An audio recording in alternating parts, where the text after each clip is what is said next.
Greetings and welcome to our virtual Gift of Life breakfast. My name is Chris Weiss and I am the Executive Director of Second Wind Fund. We are so grateful that you're able to join us this morning. We typically host this event in person at a nice hotel in downtown Denver, but things are obviously different this year. We do know one thing: it was a lot easier to get here and you didn't have to worry about finding a parking space. As we slowly make our way out of the pandemic, we hope to see all of you in person at one of our events in the near future. I want to start our program today by thanking our incredible sponsors: Paul Thone and Thone Inc., Centennial Peaks Hospital, and the Michael Goffredo Foundation. Thank you so much for your support. We wouldn't be able to put on a virtual event like this without your support and generosity. So how did Second Wind Fund begin? In response to a chain of 4 suicides at a Jefferson County high school in the 2001-2002 school year, 3 members of the Green Mountain Presbyterian Church, Scott Fletcher, Dr. Marjorie Laird, and Jeff LaMontagne, decided to take action. Out of such a tragic situation and the loss of young lives came hope and Second Wind Fund. Here we are, 19 years later, continuing to move our mission forward. I am very proud to celebrate close to 20 years of being in operation and providing close to 7,000 potentially life-saving referrals to youth across Colorado. A very special thank you to anyone tuning in today who has helped Second Wind Fund along the way: board members, qualified referral sources, therapists, staff members, event participants, churches, donors, and funders. To our viewers, I invite you to join us in our fight against youth suicide in Colorado.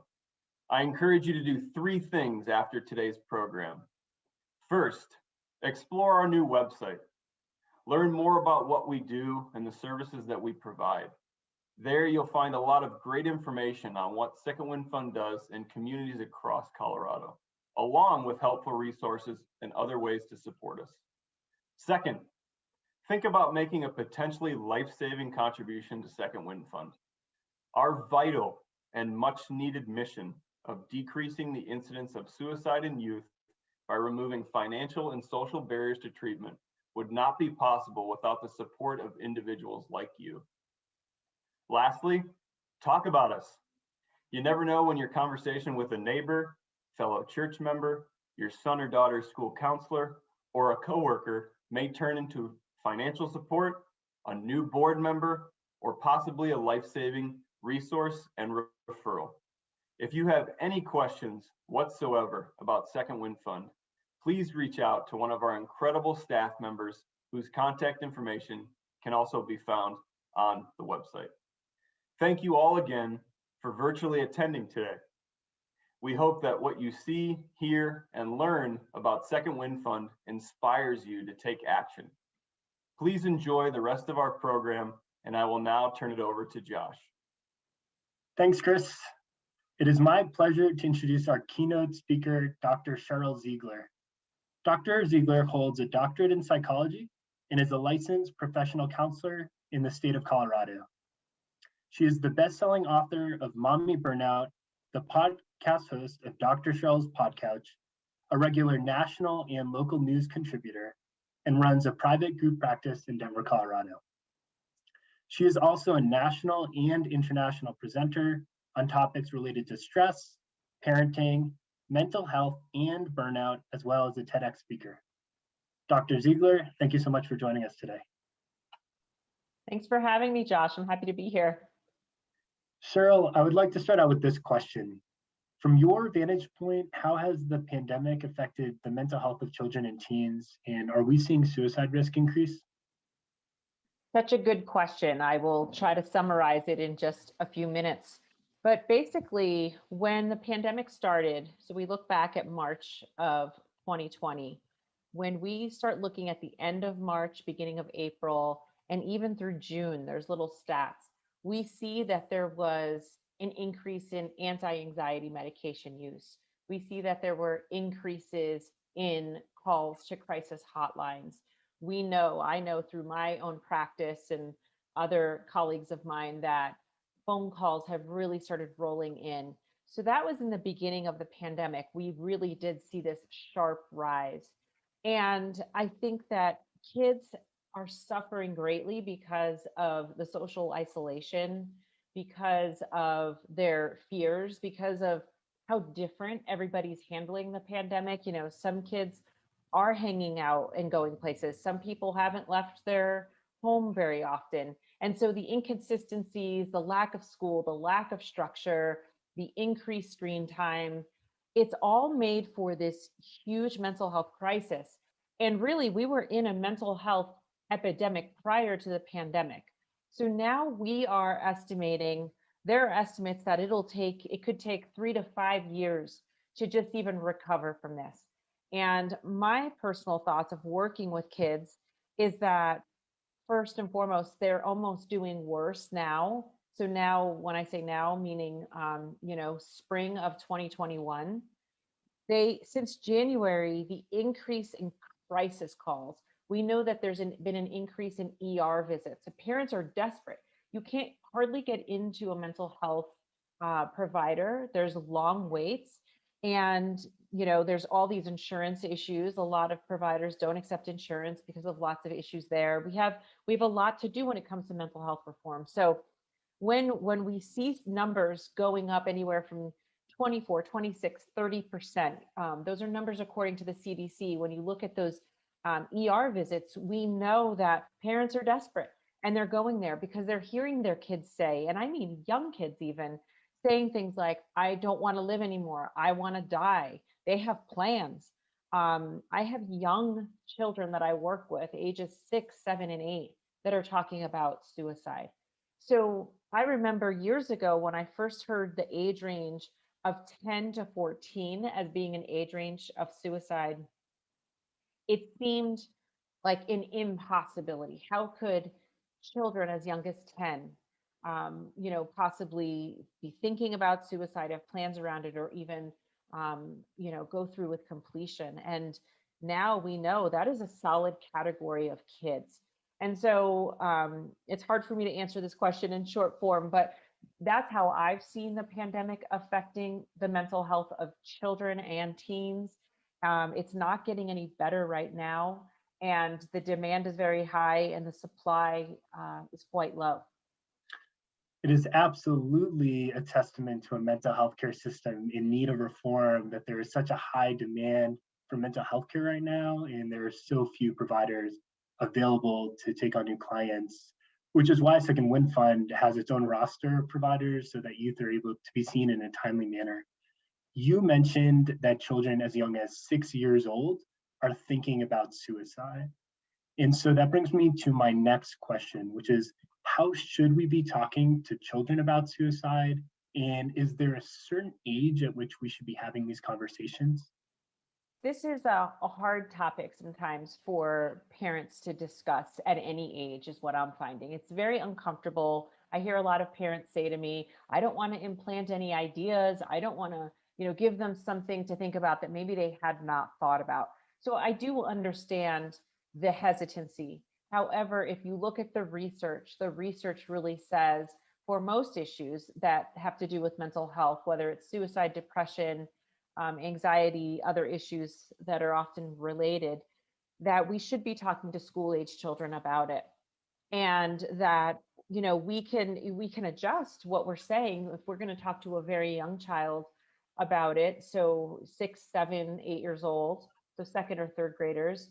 You can say things like, sometimes people feel so sad that they wonder if life is really worth living, if it would be better to not be alive. Or sometimes somebody says something so mean to you that you really feel like maybe you're not worth living. So have you ever felt that way? Have you ever heard anybody say that? Most of the time, kids will report that either they have felt that way or that somebody that they know well has said something like that. So it's not usually news. What it usually is, though, is an opportunity for parents to then talk about it, to normalize the ups and downs of life, I like to tell kids very early on that life is not fair and life is not always easy. It's how we really get through it. And I think a lot of parents are very interested in teaching their kids adversity and resilience, like coping skills, how to deal with all those things. And what I say to them is, well, in order to deal with those things, you also kind of have to go through them. You can't just sit back and philosophize about it. You actually go through tough times. And again, for a school age child, a tough time could be anything from just somebody left me out at school, or then they no longer are playing with me, all the way to, being bullied.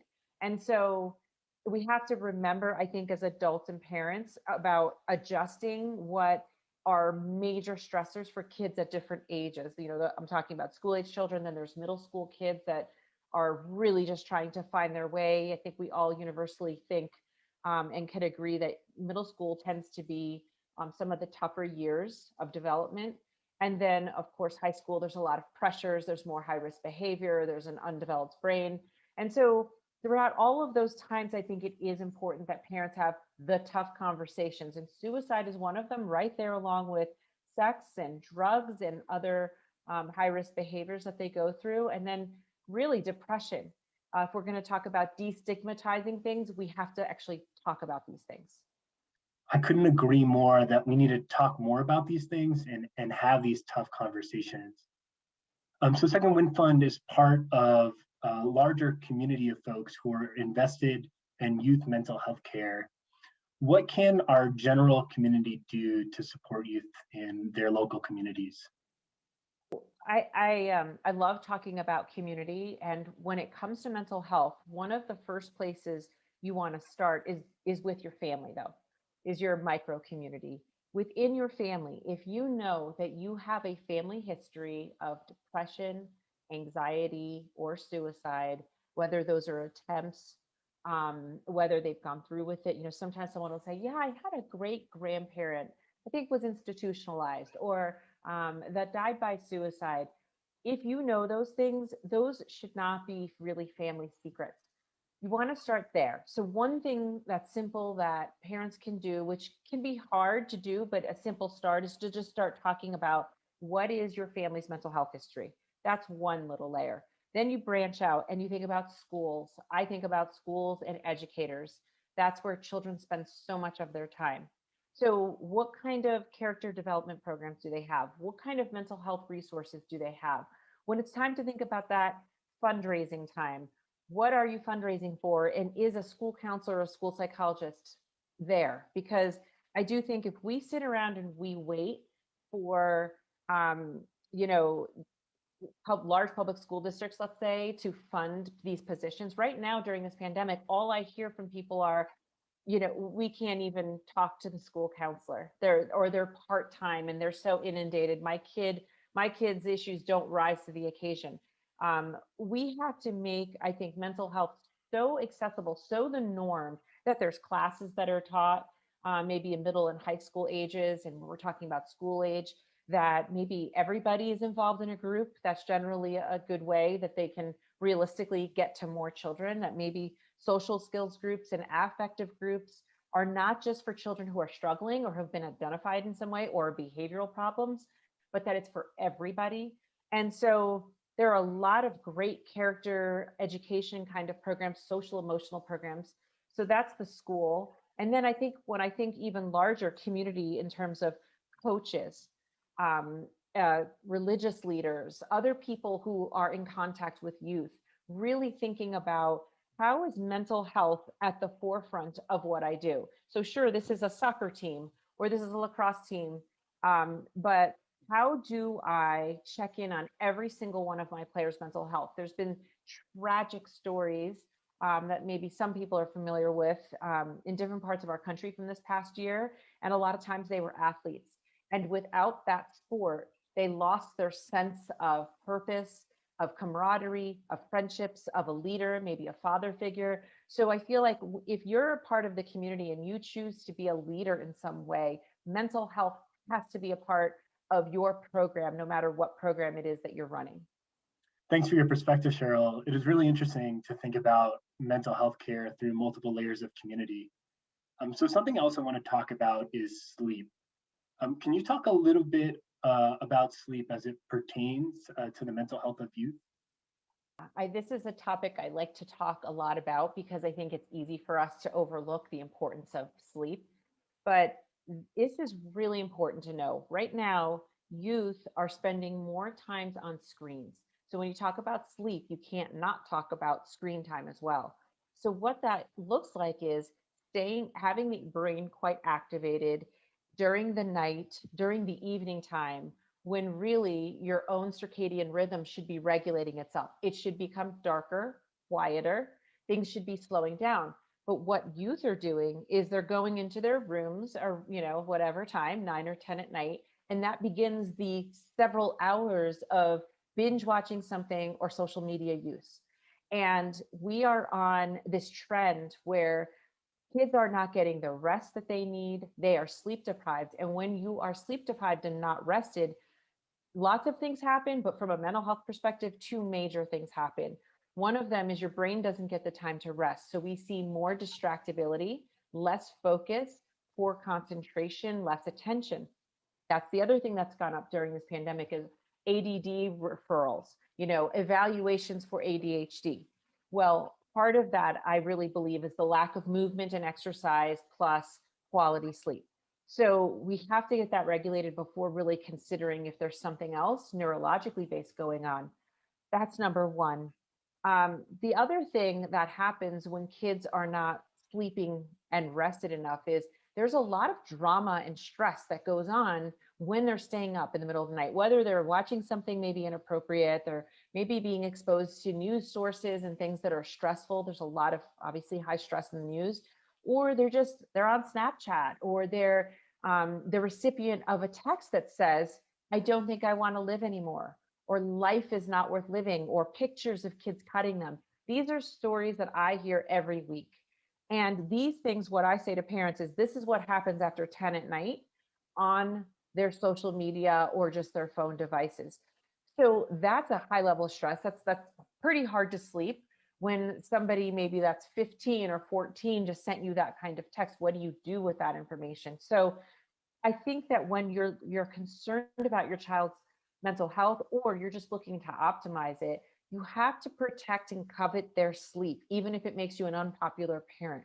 And that's by, taking their phones away, having actual bedtimes, seeing the sleep. They say really, I mean, realistically, adolescents should be back to sleeping, high hours that they don't usually get, 9 or 10.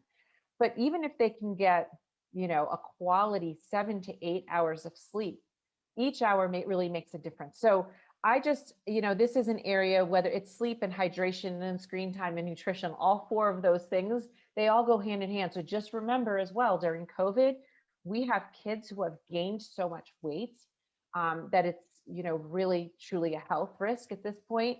And it's all related. The less you sleep, the more you eat, the more cortisol your body creates, the more stress that you're enduring, and the less capacity you have, whether you had a predisposition to a mental health condition or you didn't, your anxiety tends to go up as well when you're more sleep deprived. So there's sort of these four really important factors that all go together when we simply say, oh, how does mental health and sleep go hand in hand? It's a pretty complex answer.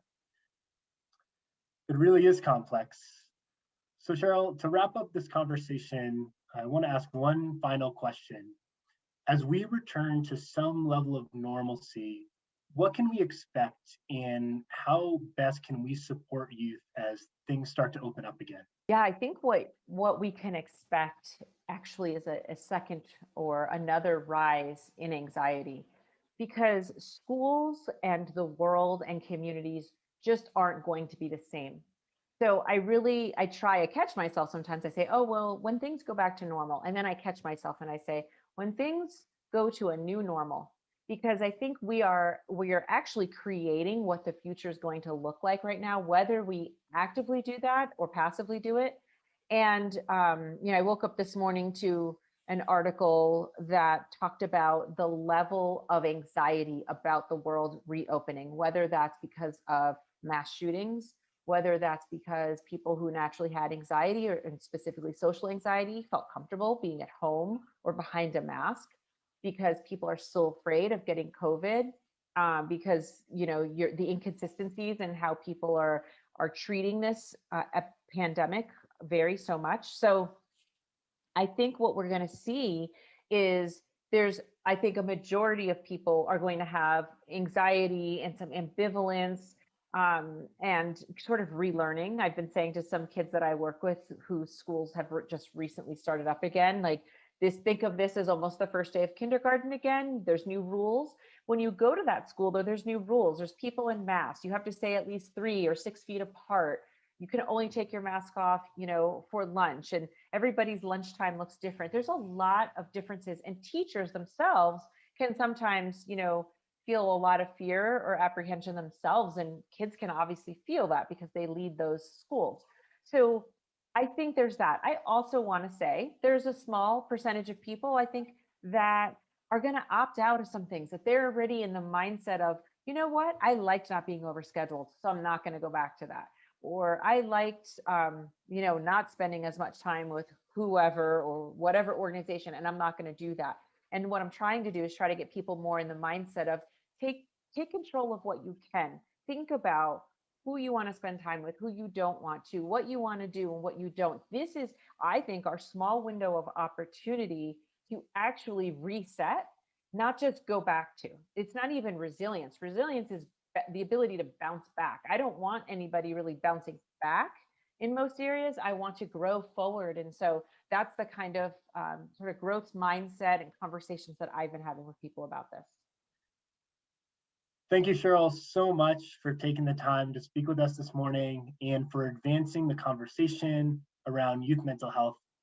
Now, for our viewers, stay tuned as we share some more information about the important work of Second Wind Fund in Colorado. A newly released report is calling youth suicide in Colorado a public health crisis. A recent study found that teen suicide jumped 56% from 2007 to 2017. There's so much going on in your life. It's nonstop pressure, drama. They feel like they don't have a voice. They don't have any kind of control of their circumstances or their environment. They feel helpless and hopeless. They're feeling a lot of pressure from school, they're feeling a lot of pressure at home, and a lot of them just can't take it anymore. So they think about suicide. I know so far in my 18 years of living, 3 people that have taken their own life, and I'm only 18. I feel really big things and I don't feel like I have any solutions and I don't know how to talk about what I'm feeling. There's always bullying and there's substance use. There's just so much facing kids today. But I think the biggest thing is that they just really can't turn it off.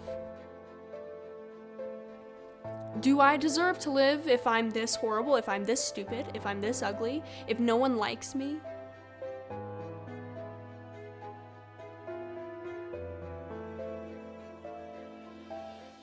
And I got a telephone call that I didn't recognize, and I picked it up. And the caller on the other end said, this is Dr. So-and-so. She had cuts on the side of her thigh. We have your daughter Michelle here. She's taken too many pills, and we need you to come to the emergency room. They're feeling so numb that they want to cut themselves. It's usually a wrist or an arm. Sometimes it's a hip. And then I got a text out of the blue one day. I'm gonna kill myself. What more could I have done? What more should I have been doing? What signs were there that I missed that maybe I should have caught? The majority is probably middle school students right now, but then I started seeing elementary school students. I've had parents in this office who've lost son or daughters, and it's tragic when I have to have that conversation with them. Yeah, everybody's impacted, even if they don't know the student that died. People are impacted. You feel it for a long time. Everyone who is around them sees these changes, these problems they're going through, and it's really hard to know what to do, how to help. Suicide is the leading cause of death for youth in Colorado, and there's something we can do about it.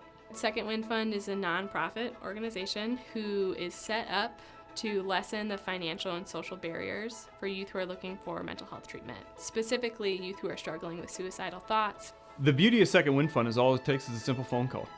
And the school counselor called me and we talked about what was going on. And I told her that I really didn't know what else to do.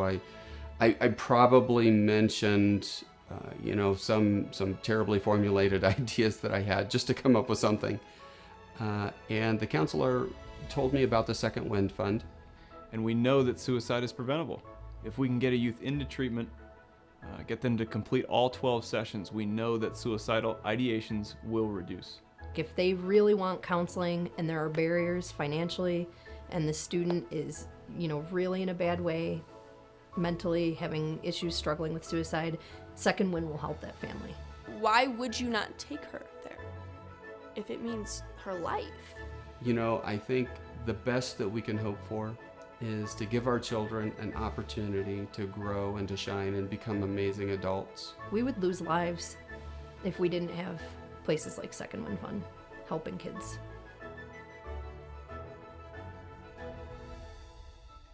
If Second Wind Fund didn't exist, then there would be countless youth across the state who never knew that their life mattered. I don't know how to articulate how terrifying that is as a parent to think that my child never even got into the game. Well, Second Wind is unique in its ability to reach students and through the schools and other ways through parents that there's no other organization like it out there that I'm aware of. And that's why Second Wind Fund is so amazing, because not only do they take away the financial barrier, but when I connect the student with the services through Second Wind Fund, the therapist sees them within a week. Because of the Second Wind Fund, my daughter is still here. How do you quantify that? We are here to make lasting change in the communities that we are existing and working in. And the remarkable thing about Second Wind Fund is it only takes $1,000 to save a life. The difference that it has made in my life really cannot be overstated. Second Wind would be this lifesaver to so many people, and it would literally save lives and help people understand that whatever they're going through, it's okay, because they have someone committed to helping them.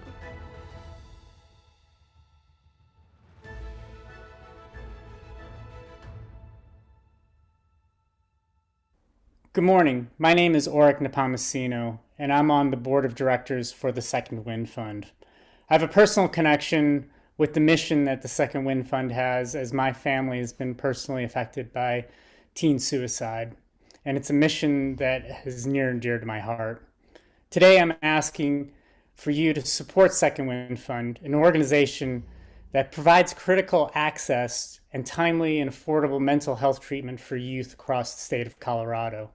This past year has been extremely difficult in so many ways for both children and teens whose lives have been disrupted in so many uncountable ways. There are thousands of youth in Colorado who report feeling socially disconnected, depressed, anxious, and isolated. Many of these families do not have the financial means or adequate insurance to pay for therapy. There's never been a more important time to invest in mental health of our youth in our communities. The Second Wind Fund is truly a unique and special organization connecting children and youth at risk for suicide to mental health professionals and paying for actual life-saving treatment services. If you are able to, please consider making a donation today to help save lives of children and teens. You can donate by clicking the link in the description in the section of this video. Thank you very much.